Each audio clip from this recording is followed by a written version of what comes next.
بسم اللہ الرحمن الرحیم.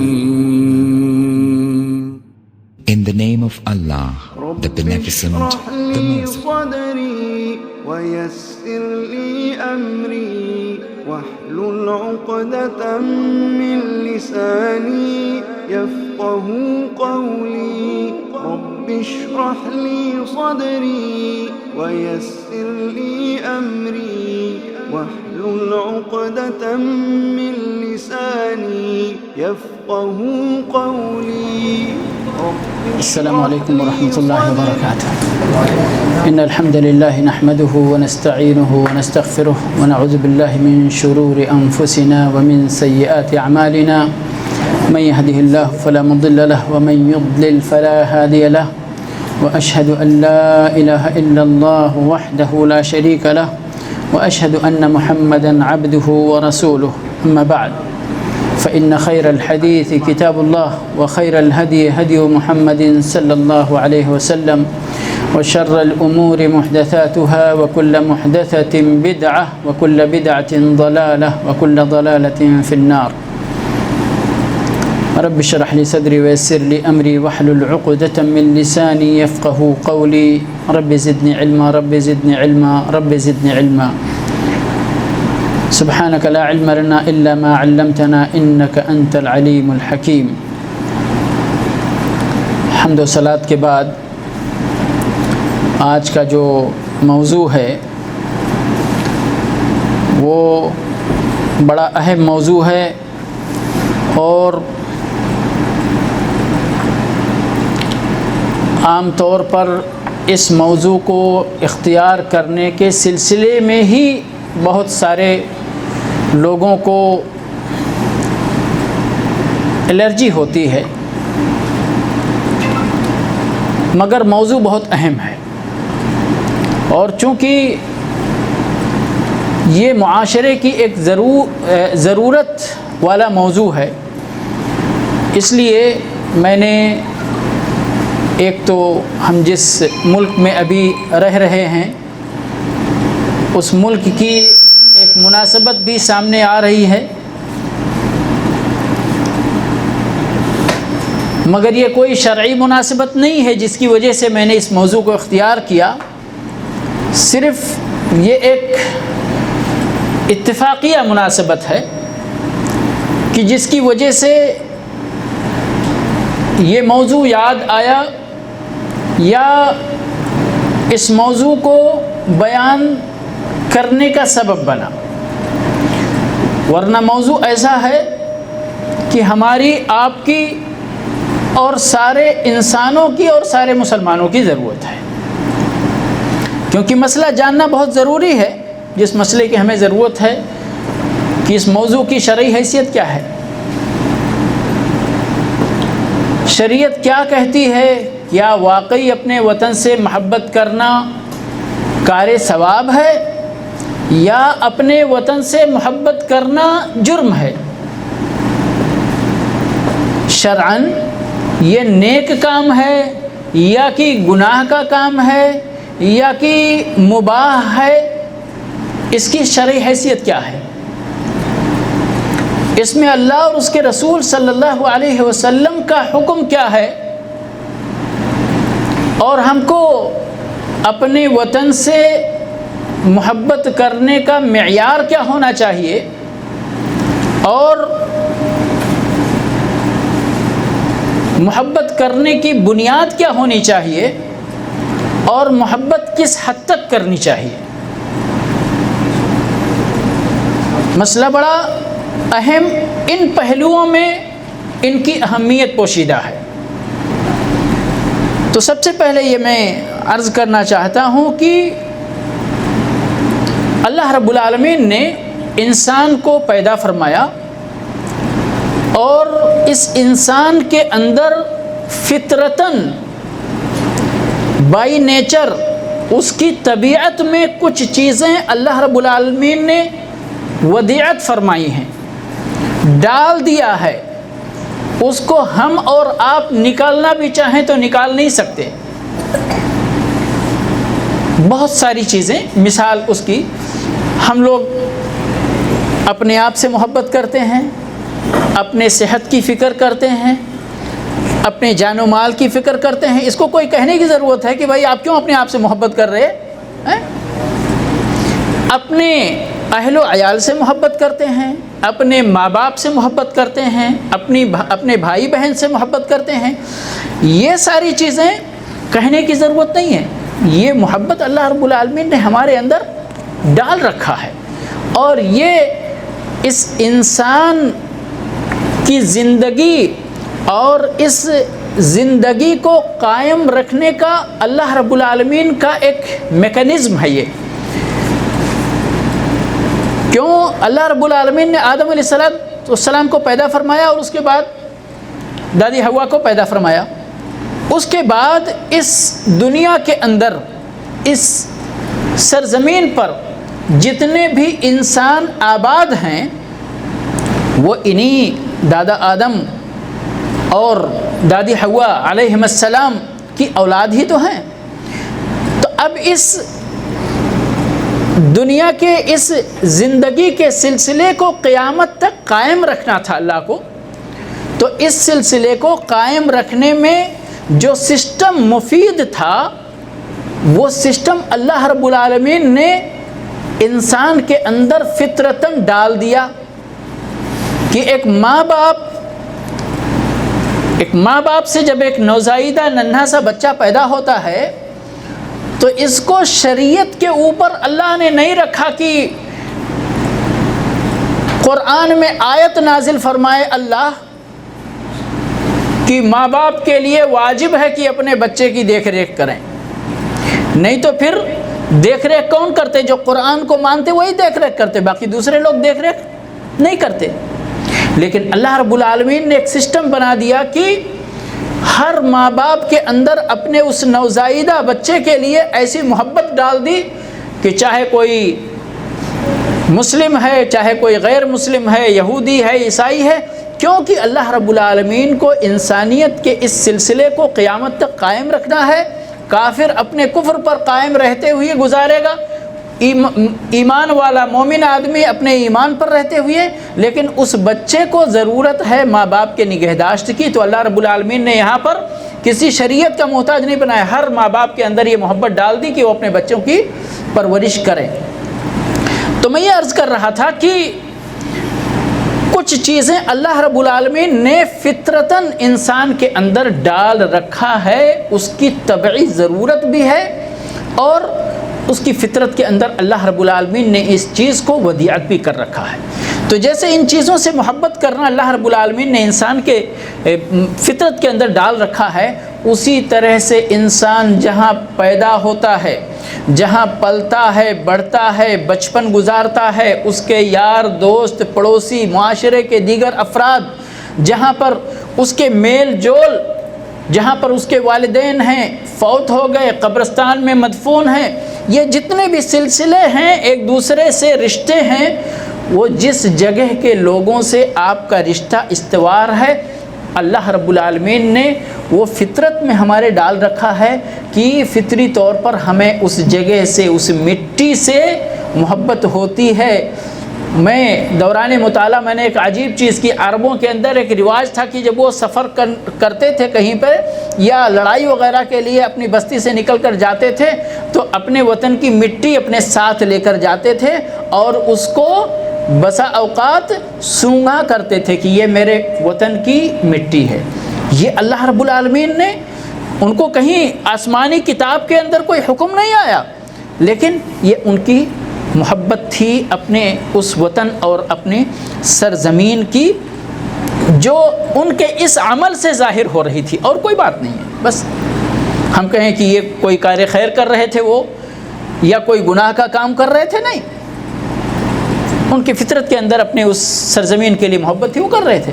تو یہ چیز ہمارے اندر بھی ہے، آپ کے اندر بھی ہے، اور ایک غیر مسلم کے اندر بھی ہے، یہودی، عیسائی، کوئی بھی جس جگہ وہ پیدا ہوتا ہے، پلتا ہے، بڑھتا ہے، آنکھ کھولتا ہے، اس جگہ سے اس کو محبت فطری طور پر ہو ہی جاتی ہے۔ یاد رکھیں، یہاں پر شریعت نے وطن کے محبت کا حکم یہاں پر ڈائریکٹ نہیں دیا، لیکن محبت کرنے پر، معتدل محبت کرنے پر قدغن بھی نہیں لگایا، پابندی بھی نہیں لگائی ہے۔ بلکہ میں اللہ کے نبی صلی اللہ علیہ وسلم کی زندگی سے چند مثالیں آپ کے سامنے رکھتا ہوں کہ اللہ کے نبی صلی اللہ علیہ وسلم بھی اپنے وطن سے محبت کیا کرتے تھے۔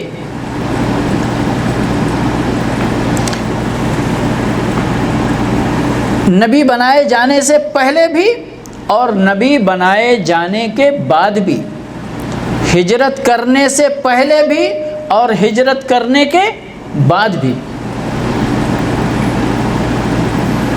اللہ کے نبی صلی اللہ علیہ وسلم نے، یعنی یہ چونکہ انسان کے غریزے کے اندر، فطرت کے اندر، یعنی دل کے اندر یہ بیٹھی ہوئی چیز ہے۔ آپ دیکھیے اللہ کے نبی صلی اللہ علیہ وسلم ایک حدیث میں مکہ مکرمہ کو مخاطب کرتے ہوئے ارشاد فرماتے ہیں، حدیث ابن عباس رضی اللہ تعالیٰ عنہ سے مروی ہے اور ترمذی نے اس کو اپنی کتاب میں روایت کیا ہے۔ فرماتے ہیں مخاطب کر کے، ما اطیبہ کی، اے مکہ تو کتنی پاکیزہ ہے، اور مکہ یقیناً پاکیزہ ہے۔ ما اطیبہ کی من بلد، کتنی پاکیزہ شہر ہے۔ وما احبک الی، اور تو مجھے کتنی محبوب ہے، کتنی عزیز ہے۔ ولولا ان قومی اخرجونی منک ما سکنت غیرک، اگر میری قوم کے لوگ مجھے اس شہر سے نکالتے نہیں تو میں اس مکہ کے علاوہ، تیرے علاوہ کسی اور بستی میں سکونت اختیار نہ کرتا۔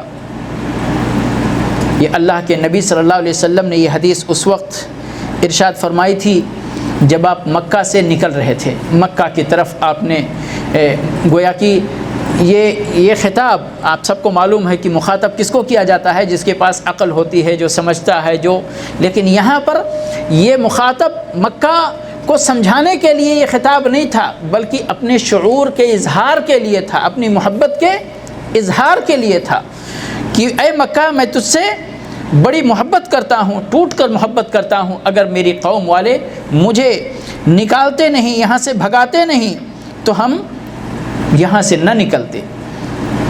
اسی طرح سے نبوت کے ابتدائی دور کی بات ہے، جب حضرت خدیجہ رضی اللہ تعالی عنہ آپ صلی اللہ علیہ وسلم کو لے کر اپنے چچا زاد ورقہ بن نوفل کے پاس جاتی ہیں اور ان سے قصہ بیان کرتی ہیں، وہ نبی صلی اللہ علیہ وسلم سے باتیں پوچھتے ہیں، حالات، اور اس کے بعد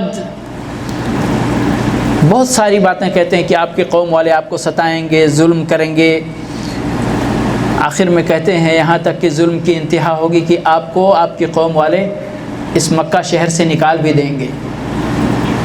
اللہ کے نبی صلی اللہ علیہ وسلم باقی باتیں سنتے رہے، کوئی خاص ری ایکشن کا اظہار نہیں ہوا آپ سے، رد عمل، لیکن جب انہوں نے کہا آپ کی قوم والے آپ کو نکال بھی دیں گے مکہ سے، تو اللہ کے نبی صلی اللہ علیہ وسلم گویا کہ آپ کی زبان سے چیخ نکل گئی، اب مخرجیہم، کیا میری قوم کے لوگ مجھے مکہ، میرے عزیز بستی مکہ سے نکال دیں گے؟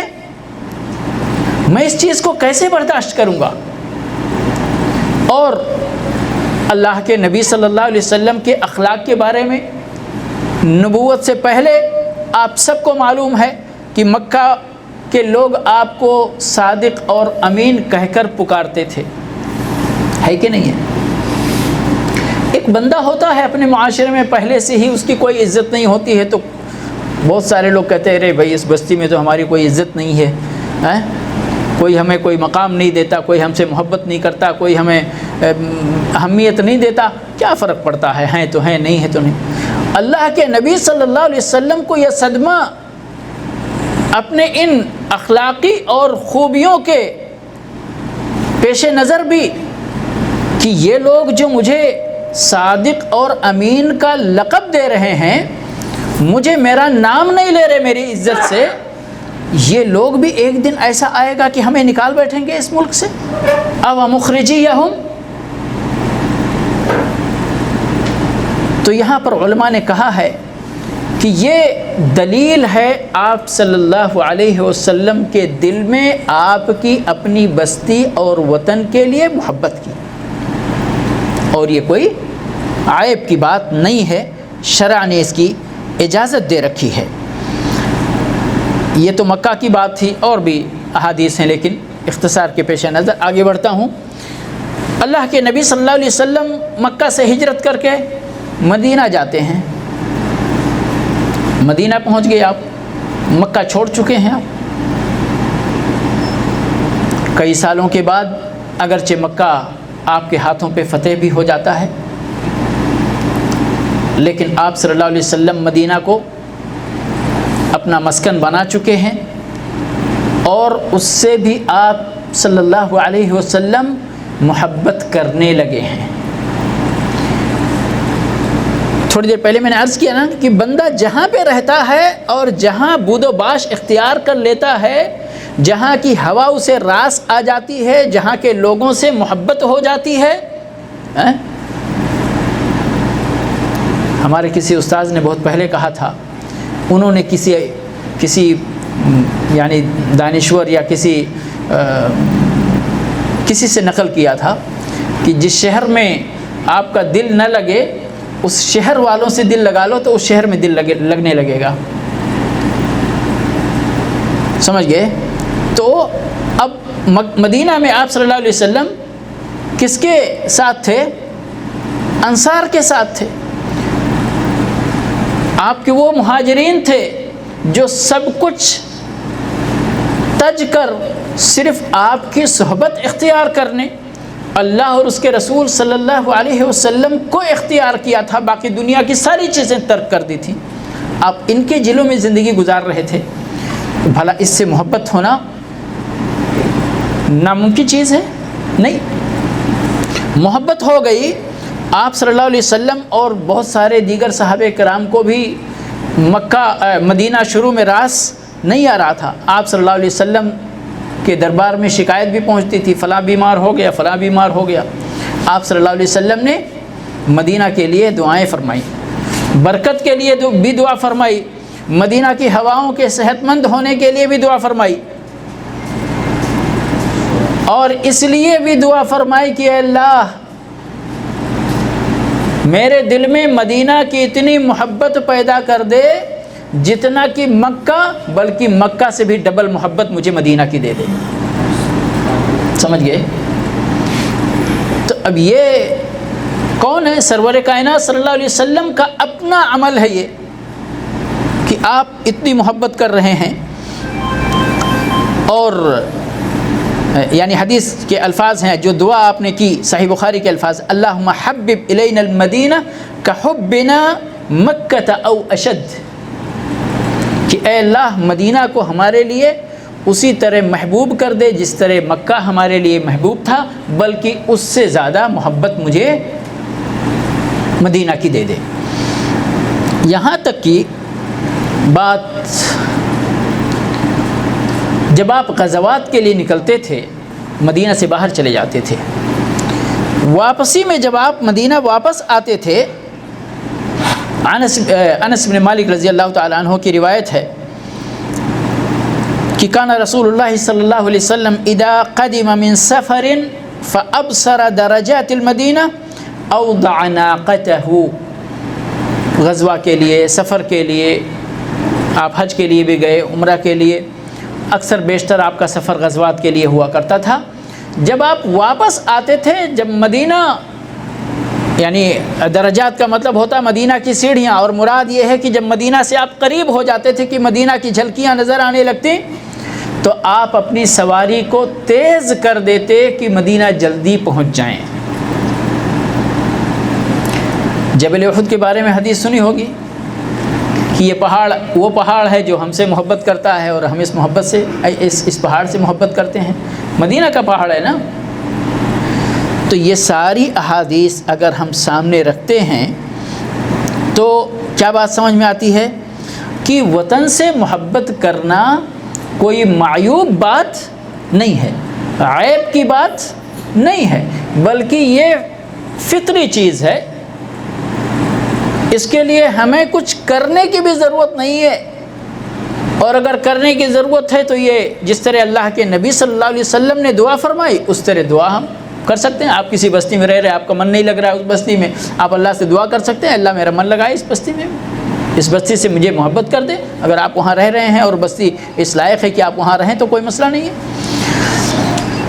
تو دراصل میں اب اس پہلو پہ آ رہا ہوں کہ وطن سے محبت کرنا فطری چیز ہے، اور اپنے آپ میں یہ نہ بہت کوئی خیر کا کام اس کو کہا جائے کہ یہ نیکی کا کام ہے، ہم اپنے وطن سے محبت کریں گے تو ہم کو نیکی ملے گی بہت زیادہ۔ میں نے تو کسی حدیث میں نہیں دیکھا کہ اپنے وطن سے محبت، اور جو یہ حدیث ہے حب الوطن من الایمان، وہ حدیث صحیح نہیں ہے، وہ حدیث صحیح نہیں ہے۔ بعض لوگ اس کو بیان کرتے ہیں لیکن یہ درست نہیں ہے، یہ حدیث نہیں ہے، لیکن یہ فطری چیز ہے۔ اب وہ انسان کی فطرت ہے، چاہے مسلمان ہوگا تو بھی اپنے وطن سے محبت کرے گا، یا کافر ہوگا تو بھی اپنے وطن سے محبت کرے گا، لیکن ہمیں اس وطن سے محبت کرنا ہمارے دین کے اندر داخل ہو جاتا ہے جو وطن ہمارا اسلامی وطن ہے، ایمان کا وطن ہے، وہاں پہ توحید کا بول بالا ہے، وہاں پہ اسلام کا بول بالا ہے، اسلام والوں کا بول بالا ہے۔ اور اگر ہم اس لیے اس جگہ سے محبت کرتے ہیں کہ یہاں پر اللہ کی توحید قائم ہے، تو یہاں پر ہمارے دل کے نیت کے مطابق یقیناً انشاءاللہ یہ اجر کا کام بنے گا، کیونکہ بہت ساری مباح چیزیں نیت کے مطابق اجر کی چیزیں بن جاتی ہیں۔ تو اپنے آپ میں یہ کوئی پرابلم نہیں ہے کہ بندہ اپنے وطن سے محبت کرے۔ جو میں نے شروع میں عرض کیا تھا کہ مشکل کہاں آتی ہے، جب بندہ اس کو تعصب کے حد تک لینے لگتا ہے۔ اب یہاں پر آ کر لوگ دو فریق میں بٹ جاتے ہیں، دو جماعتوں میں بٹ جاتے ہیں۔ ایک بولتے نہیں وطن سے محبت کرنے کی کوئی حیثیت نہیں ہے، یہ کفر ہے، یہ قومیت ہے، یہ وطنیت ہے، یہ فلاں ہے، یہ ڈھکا ہے، جو بھی نام دیتے۔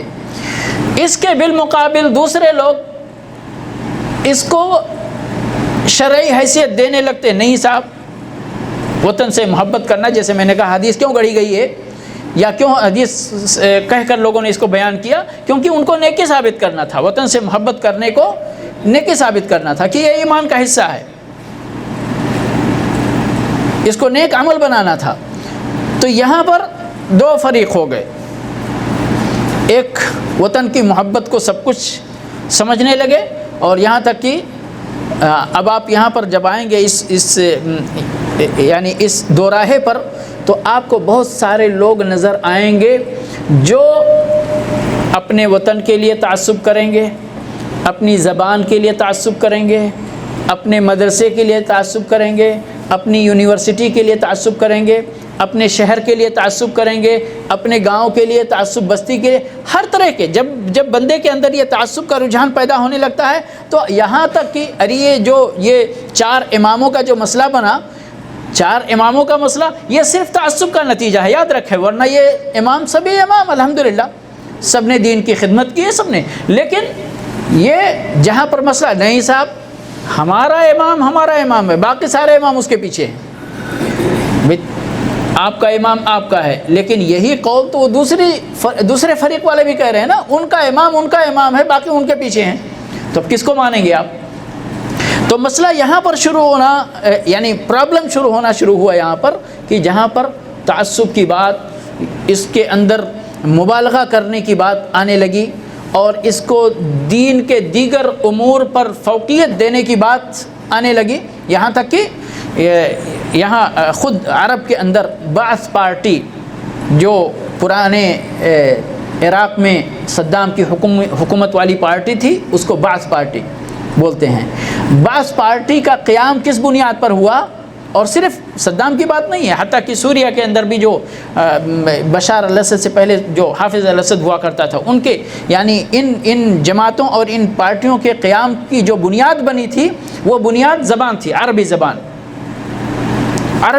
ہم کچھ نہیں، ہمارے درمیان کوئی فرق نہیں پڑتا، جو عربی ہے وہ ہمارا بھائی ہے، جو غیر عربی ہے وہ اجنبی ہے، سمجھ رہے ہیں؟ اور بہت ساری جگہوں پر یہ چیز آج تک پائی جاتی ہے، اور ہم اور آپ اس چیز کو اپنی پریکٹیکل لائف میں دیکھتے ہیں، تقریباً روزانہ کی بیس پہ دیکھتے ہیں۔ بہت سے ملکوں کا بٹوارا ہوا زبان کی بیس پہ، ہے کہ نہیں ہے؟ تو پرابلم آ کے یہاں شروع ہوتی ہے، مسئلہ یہاں شروع ہوتا ہے۔ اور اب یہاں ایک فریق ادھر ایک فریق ادھر، صحیح مسئلہ کیا ہے جو میں آپ کے سامنے آلریڈی رکھ چکا ہوں کہ بھئی یہ ایک فطری چیز ہے، ہم اپنے وطن سے محبت کرتے، آپ اپنے وطن سے محبت کرتے۔ ہاں، مشکل کیا ہے؟ جہاں ہم وطن کی محبت کو دیگر اسلامی چیزوں پر فوقیت دینے لگتے، ترجیح دینے لگتے کہ وطن کی محبت کے سامنے باقی ہمیں اور کوئی چیز ہمارے لیے نہیں ہے۔ اب اس کے لیے سنیے، سبحان اللہ، اللہ رب العالمین کیا فرماتا ہے۔ جتنی چیزوں سے انسان کے اندر فطری محبت میں بیان کر چکا ہوں، اللہ رب العالمین نے یہاں اس آیت کریمہ کے اندر بیان کر دیا ہے۔ سورہ توبہ کی 24 نمبر کی آیت ہے۔ فرماتے ہیں اللہ رب العالمین: قل ان کان آباؤکم وابناؤکم واخوانکم وازواجکم وعشیرتکم واموال اقترفتموها وتجارة تخشون كسادها ومساكن ترضونها احب الیکم من اللہ ورسولہ وجہاد فی سبیلہ فتربصوا حتی یأتی اللہ بامرہ واللہ لا یہدی القوم الفاسقین۔ ساری چیزوں کو ایک آیت میں اللہ رب العالمین نے جمع کر دیا اور پرابلم بھی بیان کر دیا کہ ان چیزوں کی محبت تمہارے دل میں ہے یقیناً، لیکن ابھی اس محبت کو اتنا پروان نہ چڑھاؤ، اتنا اوپر نہ لے جاؤ کہ اللہ اور اس کے رسول صلی اللہ علیہ وسلم کی محبت نیچے آ جائے۔ محبت کرو پر اللہ اور اس کے رسول صلی اللہ علیہ وسلم کی محبت کو اوپر رہنے دو، اس کے نیچے محبت کرو۔ مشکل نہیں، مشکل کہاں پر ہے؟ جہاں پر ہم ان چیزوں کی محبت کو اللہ اور اس کے رسول صلی اللہ علیہ وسلم کی محبت پر فوقیت دے دیتے ہیں، بڑھا دیتے ہیں۔ فرمایا قل، اے نبی صلی اللہ علیہ وسلم آپ کہہ دیجئے۔ اور مناسبت سے میں نے تفسیر ابن کثیر دیکھا اس آیت کے سلسلے میں کہ یہ خطاب کس کو ہے معلوم ہے؟ یہ ان کو خطاب ہے جو لوگ اس وقت، جس وقت ہجرت کی ضرورت تھی کہ دیار کفر سے دیار ایمان کی طرف ہجرت کریں جیسا کہ مہاجرین نے کیا، تو کچھ لوگ جو پس و پیش میں تھے، تذبذب میں تھے یا نہیں کر رہے تھے اپنی کوتاہی سے، خطاب ان کو ہے کہ اللہ اور اس کے رسول صلی اللہ علیہ وسلم کے لیے اگر تمہارے دل میں قربانی کا جذبہ نہیں ہے، اللہ اور اس کے رسول صلی اللہ علیہ وسلم کی محبت پر تمہارے آل و اولاد، تمہاری بستی، تمہارے مال اور ان ساری چیزوں کی جن کا ذکر اس آیت کریمہ کے اندر ہے، اگر ان کی محبت تمہارے دل میں زیادہ ہے فتربصوا، یاد رکھو ایک وہ دن آنے والا ہے جس کا انتظار تمہیں کرنا ہے۔ اور مفسرین نے کہا کہ چونکہ یہ مکہ کے لوگوں کے ہجرت کی بات ہو رہی تھی، تو یہاں پر حتی یأتی اللہ بامرہ سے مراد فتح مکہ ہے، کہ زیادہ یعنی شک شبہ یا زیادہ اس چیز کو اہمیت دینے کی ضرورت نہیں ہے۔ یہ مت سمجھو کہ جو لوگ ہجرت کر کے آئے اب آ گئے، مکہ ہمیشہ کافروں کے ہی ہاتھ میں رہے گا، یہ مت سمجھو۔ ایک دن آئے گا کہ مکہ بھی مسلمانوں کے ہاتھ میں آئے گا، اور پھر اللہ رب العالمین نے مکہ دیا مسلمانوں کے ہاتھ میں صرف 8 سال کے بعد۔ کتنے سال کے بعد؟ آپ سوچیں، تصور کریں، 13 سال تک اللہ کے نبی صلی اللہ علیہ وسلم مکہ میں دعوت کا کام انتھک کرتے رہے، شب و روز ایک کر کے آپ صلی اللہ علیہ وسلم یہ کام کرتے رہے، پھر بھی نتیجہ کتنا آیا؟ چند سو مسلمان زیادہ سے زیادہ۔ اور جب ہجرت کر کے آپ مدینہ آ گئے، آپ کو دعوت کے لیے کھلی فضا ملی اور رکاوٹیں ختم کرنے کا موقع ملا، تو صرف چند سالوں میں 8ویں سن ہجری کے اندر کتنی فوج تھی فتح مکہ کے وقت آپ صلی اللہ علیہ وسلم کے ساتھ؟ جی 1,10,000 جی 10,000. اور کوئی بھائی کتنا بتائیں گے؟ کتنی فوج تھی؟ 1,000 جی. اور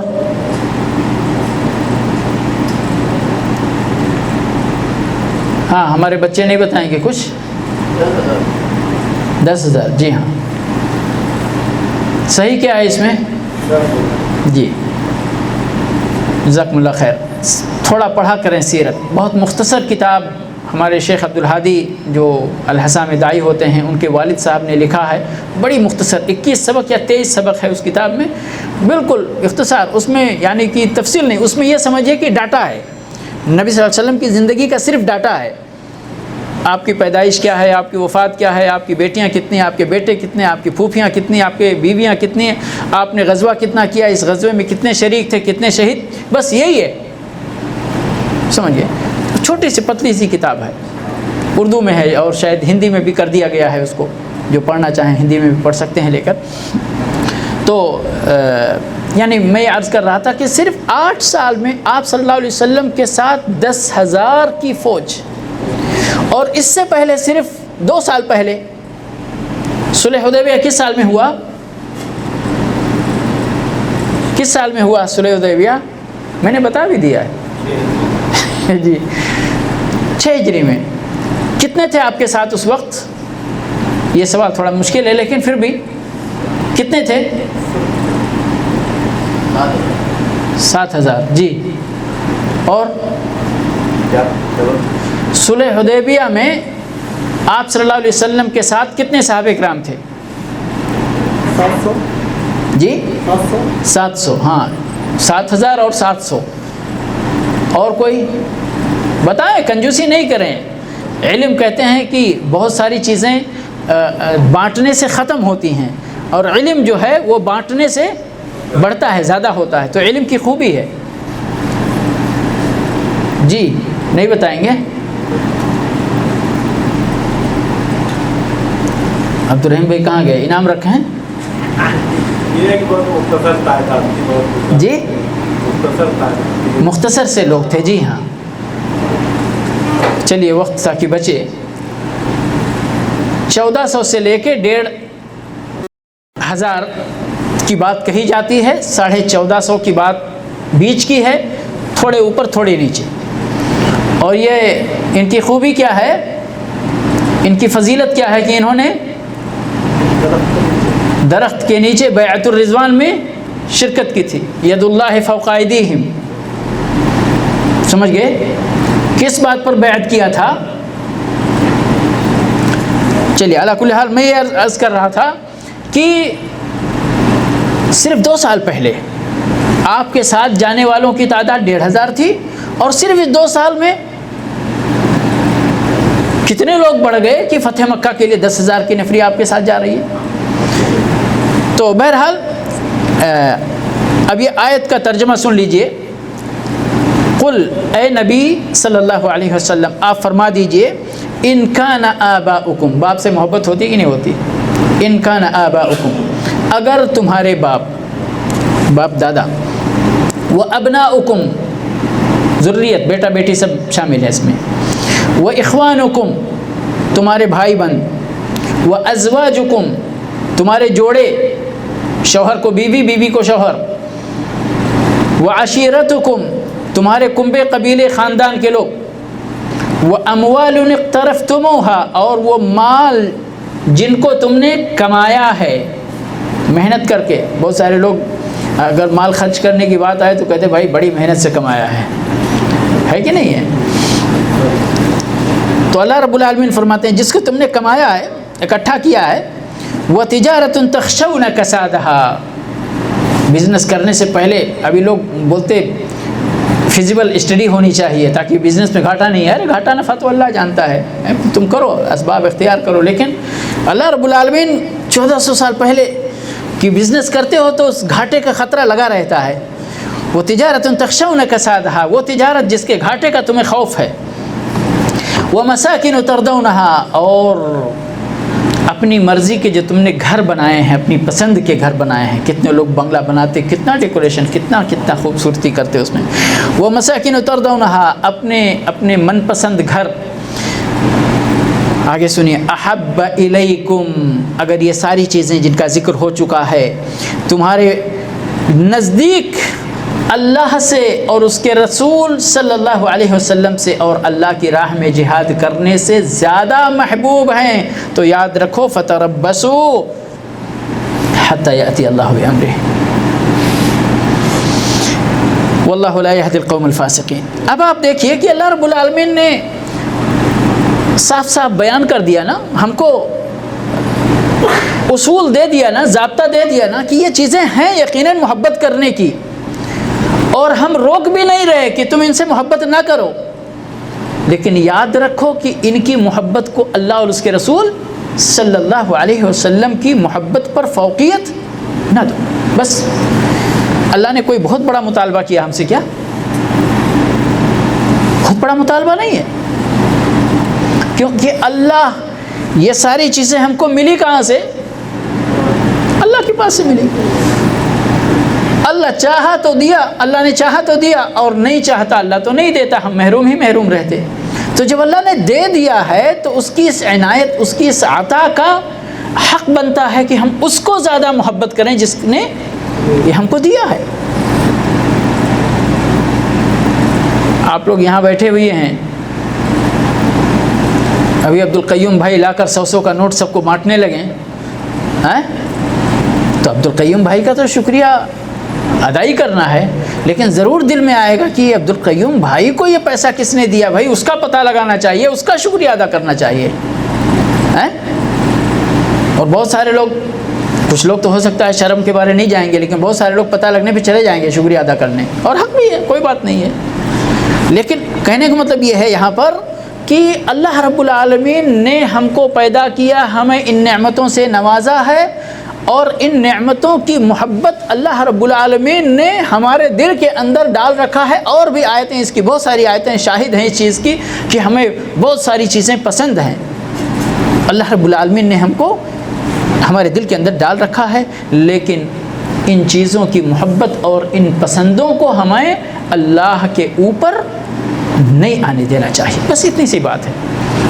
حضرت عمر رضی اللہ تعالیٰ عنہ کا واقعہ کتنا مشہور ہے کہ آپ نے فرط محبت میں اپنے نبی صلی اللہ علیہ وسلم سے اظہار محبت کے طور پر کہا، اے اللہ کے نبی صلی اللہ علیہ وسلم، آپ ہمارے لیے سب سے زیادہ محبوب ہیں، بڑی محبت ہے ہمارے دل میں، بڑی محبت ہے ہمارے دل میں، دنیا کی ہر چیز سے زیادہ محبت ہے، صرف میری جان، صرف کتنا؟ میری جان، سب کچھ قربان، میرے ماں باپ قربان، میری اولاد قربان، بیٹا بیٹی قربان، بیوی قربان، سب قربان، لیکن جان کا. اس وقت نبی صلی اللہ علیہ وسلم نے کیا فرمایا معلوم ہے؟ فرمایا، عمر ابھی تمہارا ایمان مکمل نہیں ہوا ہے. اگر صرف اپنی جان کا استثناء کرنے سے ایمان مکمل نہیں ہے تو وطن کے لیے لڑائی کرنا، بستی کے لیے لڑائی کرنا، یہ میرا پڑوسی ہے، یہ مسلمان ہے یا غیر مسلم ہے، اس سے قطع نظر ہے، یہ ہماری زبان بولنے والا ہے، یہ ہمارا اسلامی بھائی ہے، دینی بھائی ہے، ایمانی بھائی ہے یا نہیں، لیکن ہم تو حق میں اور ناحق میں اسی کے ساتھ رہیں گے. انصر اخاک ظالما او مظلوما کے ظاہری معنی کو لیتے ہوئے، تو یہ اللہ رب العالمین کو پسند نہیں ہے قطعاً بھی. پھر یہاں یہ چیز بری ہو جاتی ہے، اور یہیں سے وطن سے محبت کا شرعی مسئلہ اور شرعی حیثیت اس کی واضح ہو جاتی ہے کہ وطن سے محبت کرنے میں کوئی حرج نہیں، لیکن اس محبت کو اللہ اور اس کے رسول صلی اللہ علیہ وسلم کی محبت پر فوقیت دینا یہ دراصل غلط ہے. یہاں ایک نقطہ، ہم لوگوں کا وطن اصلی کیا ہے؟ کون سا بتائیں گے؟ جی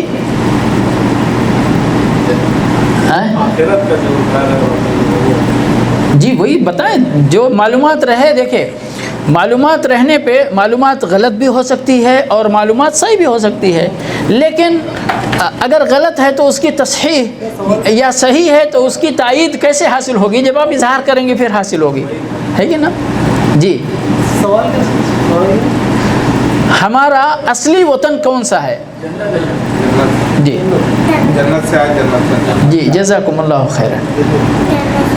ابھی ہم ٹیمپریری طور پر یہاں سعودی میں بیٹھے ہیں نا، لیکن ہم اپنے پیچھے ہماری پوری توجہ کہاں ہوتی ہے؟ جو حیدرآباد کے ہیں وہ حیدرآباد میں، جو یو پی والے ہیں وہ یو پی میں. ہمارا کہتے ہیں ہمارا بستی تو وہ ہے، ہم یہاں سعودی تو ٹیمپریری ہیں، اور وہاں کون سے پرماننٹ ہے؟ کوئی ہے کسی کے پاس گارنٹی کہ ہم وہاں پرماننٹ ہیں؟ کچھ لوگ ادھر آتے ادھر سے واپس ہی نہیں جاتے بیچارے. تو مومن یا انسانوں کا اصل میں حقیقت میں پورے انسان کی کیوں کیسے اللہ رب العالمین نے کس کو پیدا کیا؟ سب سے پہلے آدم علیہ السلام کو، ٹھیک ہے؟ اور آدم علیہ السلام کو کہاں بسایا تھا؟ جنت میں بسایا تھا نا. آدم اور حوا دونوں جنت میں بسایا تھا. ہندوستان کو ہم اپنا وطن کیوں کہتے ہیں؟ ہم وہاں پر پیدا ہوئے، میرے باپ دادا پیدا ہوئے، میرے باپ دادا ادھر ہیں، ہے کہ نہیں ہے؟ تو اگر ہم اس سے تھوڑا بیک جاتے جاتے جاتے پیچھے آدم علیہ السلام تک پہنچے تو ہم کہاں رہتے تھے؟ ان کا وطن کہاں تھا؟ جنت. اور پھر اللہ کی مشیت سے، اللہ کے اختبار سے ان کو اللہ نے اپنی حکمت و مشیت سے ہماری آزمائش کے طور پر دنیا کے اندر اتارا ہم کو. تو جنت ہماری کیا چیز ہے؟ اصلی وطن ہے. جب ہم وطن سے محبت کی بات کریں تو تھوڑا اس وطن کو بھی یاد کر لیا کریں، تاکہ اس وطن سے محبت، بات تو وطن سے محبت کی ہو رہی ہے نا، اور وطن سے جب محبت کی بات ہوتی ہے تو کیا کرتے ہیں آپ؟ اس وطن کی چاہت آپ کے دل میں پیدا ہوتی ہے تو اس وطن میں رہنے یا اس وطن تک پہنچنے کا جتن کرتے نا آپ، انتظام کرتے. یہاں ہوتے سال جیسے پورا ہوتا، جو 2 سال پہ جانے والے ہیں وہ چھٹی کی عرضیاں داخل کرنا شروع کر دیتے، ٹکٹ اور یہ اور وہ انتظام کرتے نا بھئی ہم اپنے وطن جائیں گے. اب اگر آپ کے دل میں آپ کے اصلی وطن کی معلومات ہوگی کہ آپ کا اصلی وطن ہے کیا، اور آپ وہاں کی محبت اپنے دل میں بٹھا کر زندگی گزاریں گے تو وہاں کی فکر کریں گے کہ نہیں کریں گے؟ اس کو حاصل کرنے کی فکر کریں گے کہ نہیں کریں گے؟ اور یہی مقصود ہے، بس یہی مقصود ہے. ورنہ اس دنیا کی کیا حقیقت ہے؟ میں لمبی گفتگو نہیں کرنا چاہتا ہوں. اللہ رب العالمین نے کئی آیتوں کے اندر دنیا کی حقیقت کو بیان کیا ہے. کہیں 2 لفظوں میں بیان کیا، لعب ولہو بیان کیا، اور کہیں لعب ولہو وزینۃ وتفاخر بینکم وتکاثر فی الاموال والاولاد. 5 لفظ سے زیادہ کہیں نہیں بیان کیا ہے اللہ رب العالمین نے. اس دنیا کی حقیقت کے طور پر یہ 5 الفاظ سب سے زیادہ جس آیت کے اندر بیان ہوئے ہیں وہ ہے. اور اس کے بعد میں متاع الحیات الدنیا یا اس طرح کے کلمات مختلف آیتوں کے اندر آئی ہوئی ہیں. تو یہ دنیا کی حقیقت ہے. اس سے بھی ایک بڑھ کر چیز میں ایک حدیث بیان کروں گا کہ اللہ کے نبی صلی اللہ علیہ وسلم فرماتے ہیں لو كانت الدنيا تعدل عند الله جناح بعوضة ما سقى كافرا شربة ماء. ابھی آج کی اگر سروے لے لیں تو کتنے کافر دنیا کے اندر زندگی گزار رہے ہیں؟ کتنے کافر ہیں اور کتنے کہنے والے مسلمان ہیں جو حقیقت میں مسلمان نہیں ہیں، اللہ رب العالمین کے ساتھ شرک کرتے ہیں، یعنی اللہ کو اپنا معبود حقیقی نہیں مانتے ہیں. اور سب ماشاءاللہ 3 ٹائم کھا رہے، بلکہ زیادہ بھی کھا رہے، ایک ناشتہ 4 بجے بھی کر لیتے ہیں اور آگے پیچھے کھا ہی رہے ہیں. بہترین جوس بھی پیتے ہیں کیونکہ اللہ رب العالمین نے مال دیا ہوا ہے، کھانے کی صلاحیت دی ہوئی ہے. یہاں اللہ فرماتا ہے اگر اس دنیا کی حقیقت اللہ کے نزدیک اس کی قیمت ایک مچھر کے پر کے برابر بھی ہوتی. یاد رکھنا یہاں پر حدیث کو سمجھنے کی ضرورت ہے کہ مچھر کے پر کے برابر بھی نہیں ہے. اگر مچھر کے پر کے برابر ہوتی تو اللہ کافروں کو ایک چلو پانی نہیں دیتا. دے رہا ہے، اس کا مطلب یہ ہے کہ اس کی حقیقت اللہ کے نزدیک مچھر کے پر کے برابر بھی نہیں ہے۔ اب آپ سوچئے کب سے یہ دنیا قائم ہے، کتنا مال لوگوں نے حاصل کیا اور ختم کر دیا، اور کتنا ابھی حاصل کرنے والے ہیں، اور کتنے نوٹوں کی گڈیاں۔ آپ تصور کریں، کبھی بینک کے فوٹو آئے تو آپ سوچیں کتنا پیسہ ہے، کتنا مال و زر، کتنا سونا، کتنا۔ بہت لوگ بولتے اتنا دیکھ کے تو بے ہوش ہو جائے گا بندہ۔ وہ سب کے سب کیا ہے، ایک طرف رکھ دیجئے اور اللہ کے نزدیک اس کی قیمت کو دیکھیے۔ اور مچھر کا پر تصور کیجئے کہ ان ساری مال و دولت اور مال و زر کی حیثیت اللہ کے نزدیک ایک مچھر کے پر کے برابر بھی نہیں ہے۔ اس کے بدلے میں ہمارے جو نیک کام ہیں، اللہ کے نبی صلی اللہ علیہ وسلم فرماتے ہیں رکعتي الفجر خیر من الدنیا، رکعت الفجر خیر من الدنیا وما فيها۔ فجر کی 2 رکعت نماز بندہ پڑھ لیتا ہے، اور علماء نے کہا کہ اس 2 رکعت نماز سے مراد فرض نماز نہیں ہے جو ہم پڑھتے ہیں جماعت کے ساتھ، یہ سنت والی نماز ہے، خیر من الدنیا وما فيها۔ کیوں؟ اس کی وجہ کیا ہے؟ وہ ایک دوسری حدیث کے ذریعے سمجھ لیجئے۔ اللہ کے نبی صلی اللہ علیہ وسلم فرماتے ہیں کہ جنت میں ایک کوڑے کی جگہ، کتنی؟ ایک کوڑے کی جگہ۔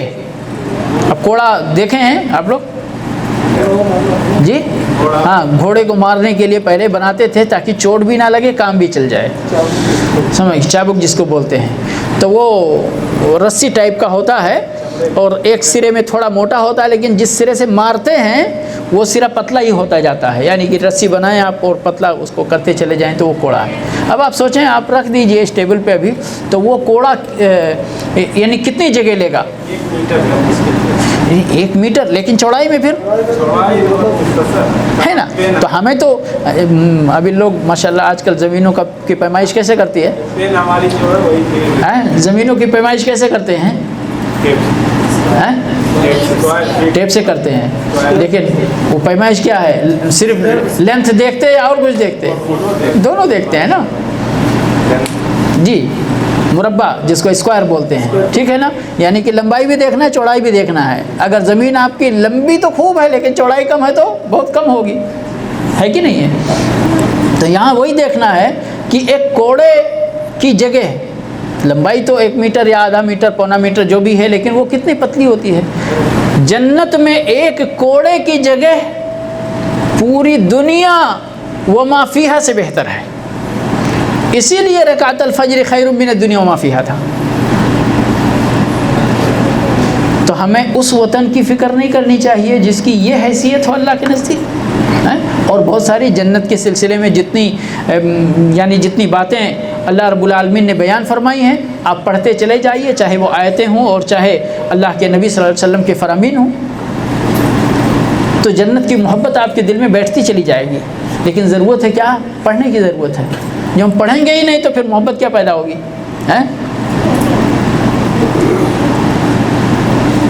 آپ کا جو بچہ ادھر پیدا ہوا، اگر ہندوستان کے بارے میں آپ اس کو نہیں بتائیں تو کوئی محبت ہوگی اس کو ہندوستان سے؟ یا جہاں کے بھی آپ ہیں، مطلب آپ بتائیں گے بھئی ہمارا گھر ایسا ہے، وہاں پر ہمارے وہاں دادی ہیں، نانی ہیں، گارڈن ہے، باغ ہے، یہ ہے، وہ ہے، یا لے جا کر اس کو دکھا لائیں گے جیسے ہمارے نبی صلی اللہ علیہ وسلم جا کر جنت دیکھ کر بھی آئے، اللہ نے دکھا دیا تاکہ امت کو بتلا سکیں آپ، تو محبت پیدا ہو جاتی ہے۔ اللہ رب العالمین سے دعا ہے کہ پروردگار ہمیں اپنے اصلی وطن تک پہنچائے اور اس کے لیے سامان فراہم کرنے کی توفیق عطا فرمائے۔ اس کے لیے اسباب جو اللہ رب العالمین نے جنت کے حصول کے شرعی اسباب مقرر فرمائے ہیں، پروردگار ہمیں ان اسباب کو اختیار کرنے، ان پر عمل کرنے کی توفیق بخشے۔ رب العالمین ہمیں جہنم سے محفوظ رکھے۔ علماء نے کہا کہ جہنم، اللہ رب العالمین ہم سب کو، ہم سارے مسلمانوں کو محفوظ رکھے۔ جو جہنم میں چلا گیا وہ اپنے اصلی وطن سے محروم کر دیا گیا، اور اس کی ایک عذاب جو ملے گا وہ تو اپنی جگہ ہے ہی، اپنے اصلی وطن سے محروم رہنے کی جو خلش اور جو دل کے اندر تکلیف ہوتی وہ تکلیف بھی ان کو ہوگی، کیونکہ اپنا وطن نہیں ملا ان کو، اپنے باپ کا وطن نہیں ملا ان کو۔ اللہ رب العالمین ہم سب کو جہنم سے محفوظ رکھے اور اپنی نعمتوں والا گھر جنت عطا فرمائے۔ اللہ کے نبی صلی اللہ علیہ وسلم نے فرمایا ہے کہ جب اللہ سے جنت مانگو تو فردوس مانگو، کیونکہ یہ اعلی الجنہ ہے، وسط الجنہ ہے، وفوقها عرش الرحمن، اس جنت کے اوپر رحمان کا عرش ہے، ومنها تنفجر انہار الجنہ، اور اسی مقام سے جنت کی نہریں پھوٹتی ہیں۔ اللہ رب العالمین ہمیں جنت الفردوس میں اعلیٰ مقام عطا فرمائے، جہنم سے رب العالمین محفوظ رکھے، جہنم تک لے جانے والے اعمال سے پروردگار ہمیں محفوظ رکھے، اس سے دور رکھے، اور جنت والے اعمال کرنے کی توفیق عطا فرمائے۔ وآخر دعوانا ان الحمد للہ رب العالمین، وصلی اللہ علی نبینا محمد وعلی آلہ واصحابہ اجمعین۔ انشاءاللہ ويسر لي أمري واحلل عقدة من لساني يفقه قولي رب اشرح لي صدري ويسر لي أمري واحلل عقدة من لساني يفقه قولي رب اشرح لي صدري ويسر لي أمري واحلل عقدة من لساني يفقه قولي رب اشرح لي صدري ويسر لي أمري واحلل عقدة من لساني يفقه